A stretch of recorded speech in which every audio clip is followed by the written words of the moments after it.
यदि तपाईँ आफ्ना बच्चा बच्चीहरूलाई चाहिँ फलफुल खुवाउँदै हुनुहुन्छ भने कृपया यो भिडियो पुरै हेर्नुहोला। भारतको पश्चिम बङ्गाल राज्यमा हालै निपा भाइरसका केही सङ्क्रमणहरू पुष्टि भए पछाडि स्वास्थ्य अधिकारीहरू उच्च सतर्कतामा छन् र सङ्क्रमितसँग सम्पर्कमा आएका 100 भन्दा बढी व्यक्तिहरूलाई निगरानीमा तथा क्वारेन्टाइनमा राखिएको समाचार पनि आएको छ र खास गरी यो निपाह भाइरस मुख्यतः फलफुल खाने चमेराबाट मानिसमा सर्ने एक जुनोटिक भाइरस हो र सङ्क्रमित जनावर वा व्यक्तिसँग नजिकको सम्पर्क वा चमेराले छोएको फलफुल तथा खाद्य पदार्थको प्रयोगबाट यो भाइरस फैलिन सक्छ र एकपटक मानिसमा यो भाइरसको सङ्क्रमण भए पछाडि यो मानिस बीच सर्न सक्ने स्वास्थ्य अधिकारीहरू बताउँछन्। विशेषज्ञका अनुसार निपा भाइरसले ज्वरो, टाउको दुखाइ, सास फेर्न गाह्रो हुने र गम्भीर अवस्थामा मस्तिष्क सुन्निने जस्ता लक्षणहरू देखाउँछ र यसको मृत्युदर उच्च मानिन्छ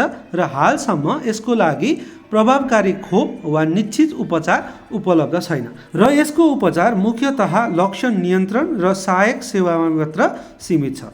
र यसरी छिमेकी मुलुक भारतमा चाहिँ यसको सङ्क्रमण बढ्न थाले पछाडि चाहिँ नेपाल र भारत सीमामा जोडिएका बोर्डरहरूमा चाहिँ कडाइ गर्न थालिएको छ र यदि तपाईँहरू चाहिँ फलफुलहरू राम्रोसँग नधोई खाने गर्नुभएको छ भने चाहिँ कृपया धोई पखाली गरेर वा बच्चा बच्चीहरूलाई चाहिँ उसिनेर मात्र खुवाउनु होला र यो सङ्क्रमण लागे पछाडि यसको कुनै औषधि नभएको कारणले गर्दाखेरि चाहिँ उच्च सतर्कता अपनाउनु होला र यो भिडियो पुरै हेरेर सेयर गरिदिनु होला।